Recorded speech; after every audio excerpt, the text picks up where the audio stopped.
کچھ سنیے جناب امام سمن بلند پر صلوات.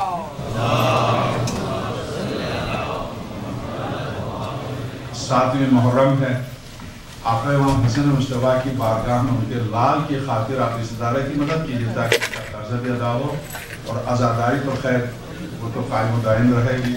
جس کے اوپر قرضہ ہے وہ ادا ہو جائے. آپ اگر اتنے بڑے مجلس سے ہر مومنہ $10 بھی دے گی تو میں نہیں سمجھتا ہوں کہ 3000 ہوں گے.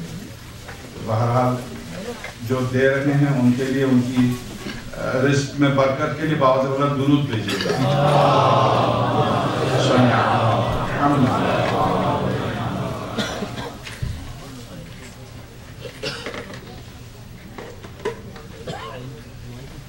پروردگار شہزادی کونین کے لیے جو مومنین و مومنات آگے بڑھ کے مدد کر رہے ہیں میرے معبود کے لیے شہزادی کونین کی عصمت و عظمت بڑھارت کا واسطہ ان کو اور ان کے بچوں کو دین و دنیا دونوں میں عزت و وقار سے نواز اور دامن اہل بیت سے ہمیشہ ان کو اس نعمت و عظمت سے متمسک رہے. بعض بلند ایک صلوات دیجیے.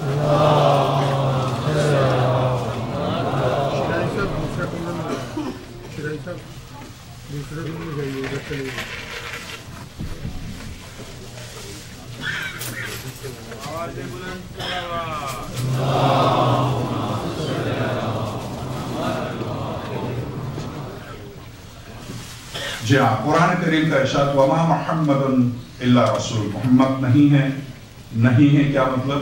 یعنی مسلمانوں تم جو سوچتے ہو, تم جو سمجھتے ہو وہ نہیں, تم جو فکر کرتے ہو وہ نہیں, یہ صرف میرے رسول ہے. نفی اس چیز کی ہے, ورنہ نفی سے شروع کیوں ہو رہا؟ وما محمد, وہ جو تم سمجھتے ہو وہ نہیں ہے. واقعاً اگر وہی ہوتے جو میں سمجھتا ہوں, میں دیکھ رہا ہوں, تو پروردگار عالم خاتم الانبیاء سے بھی اسی طرح سے خطاب کرتا ہے جس طرح سے سابق انبیاء سے خطاب کیا. آدم سے کہا یا آدم, اے آدم اسکن انت وزوجک الجنہ, چلا جا تو تیری بھی جنت میں بس لے. کہیں پورے قرآن میں یا نوح یا ابراہیم آپ 10 دفعہ سن چکے, پورے قرآن میں یا محمد نہیں ہے. کیوں نہیں ہے؟ اس لیے کہ خاتم الانبیاء پروردگار عالم نے درست ہے کہ انبیاء الہی کو نور سے خلق کیا ہے, مگر خاتم الانبیاء وہ نور ہے جس کے سامنے انبیاء کے نور نے بھی سجدہ کیا. کون ہے یعقوب؟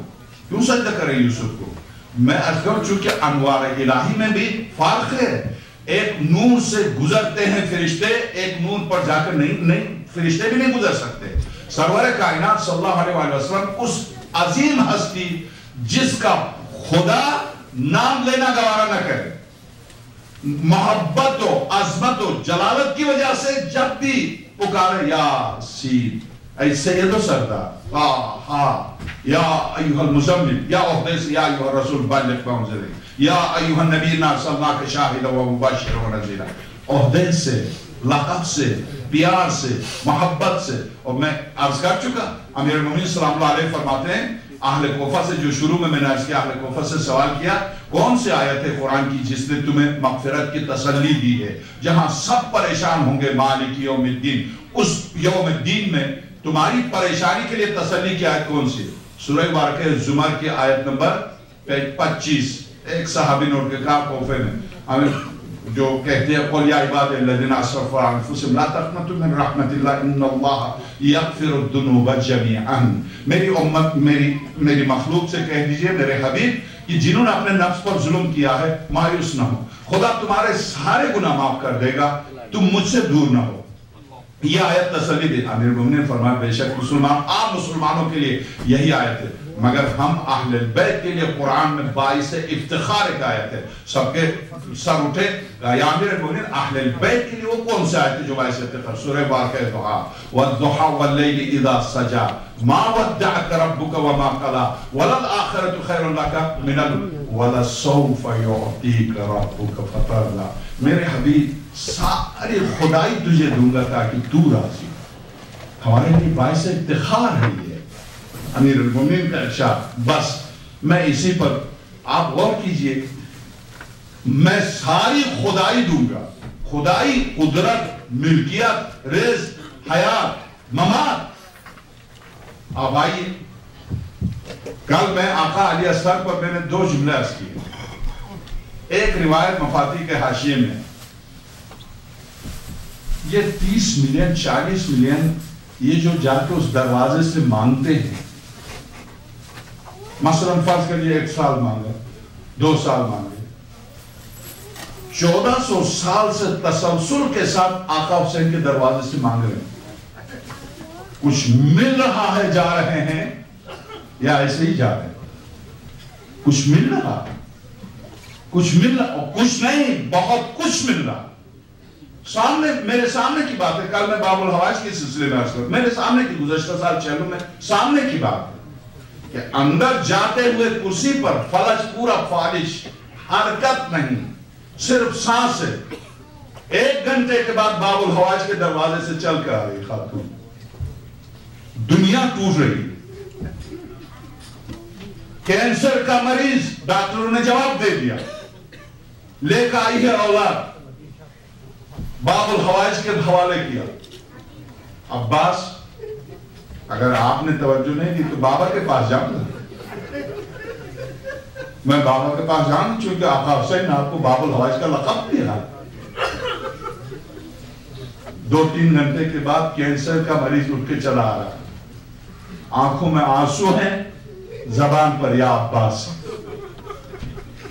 آج امام حسن کے اس لال کا ذکر ہے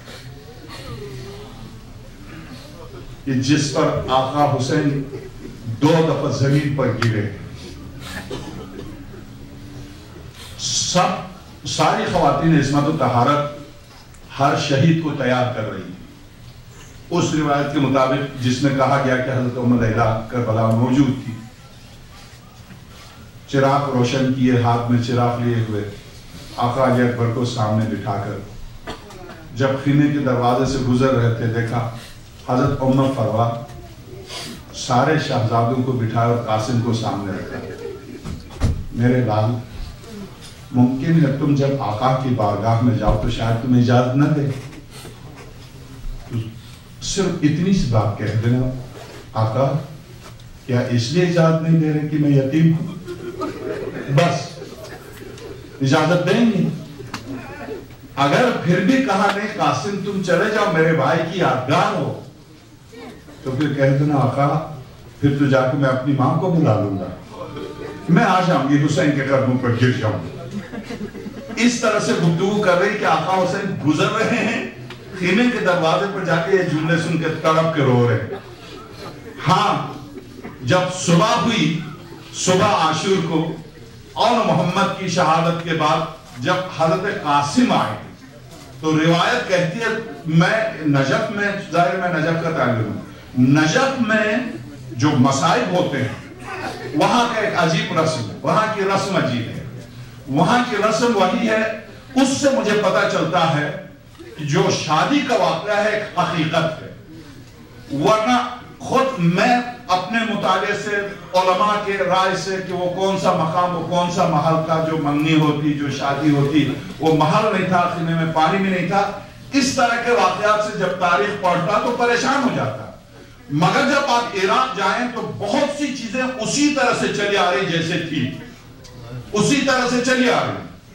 تو اس سے 10 سال میں نے دیکھا 4 تقسیم ہے نجف، 4 تقسیم آقا امیر المومنین کے 4 مین دروازوں سے 4 تقسیم. دار الامارہ ہے، در قبلہ ہے، در کوفہ ہے، باب توسی ہے وادی السلام کی طرف. یہ 4 تقسیم ہے. در توسی والے حضرت قاسم کی شہادت مناتے ہیں. حضرت قاسم کی شہادت پر پورے عراق کے شعراء آتے ہیں اور ایک سید کو باقاعدہ دلہا بناتے ہیں. منبر کے اوپر دلہا کو ایسا خوبصورت آل حکیم یا آل بحرلوم کا ہوگا، ایسا خوبصورت جس کے چہرے سے روشنی نکلتی ہے، دلہا بناتے ہیں. وہ کھڑا ہوتا ہے منبر کے اوپر، سارے شعراء صحرا پڑھتے ہیں، نصف شب تک صحرا پڑھتے ہیں، بوریوں میں بار بار کے شیرینی لے کر آتے ہیں. جیسے ہی شعراء صحرا پڑھتے ہیں تو شیرینی بکھیر دیتے ہیں، پورا روڈ سفید ہو جاتا ہے. نصف شب کے بعد ایک شاعر اٹھ کے کہتا ہے، اے حسن کے لال بس. جب وہ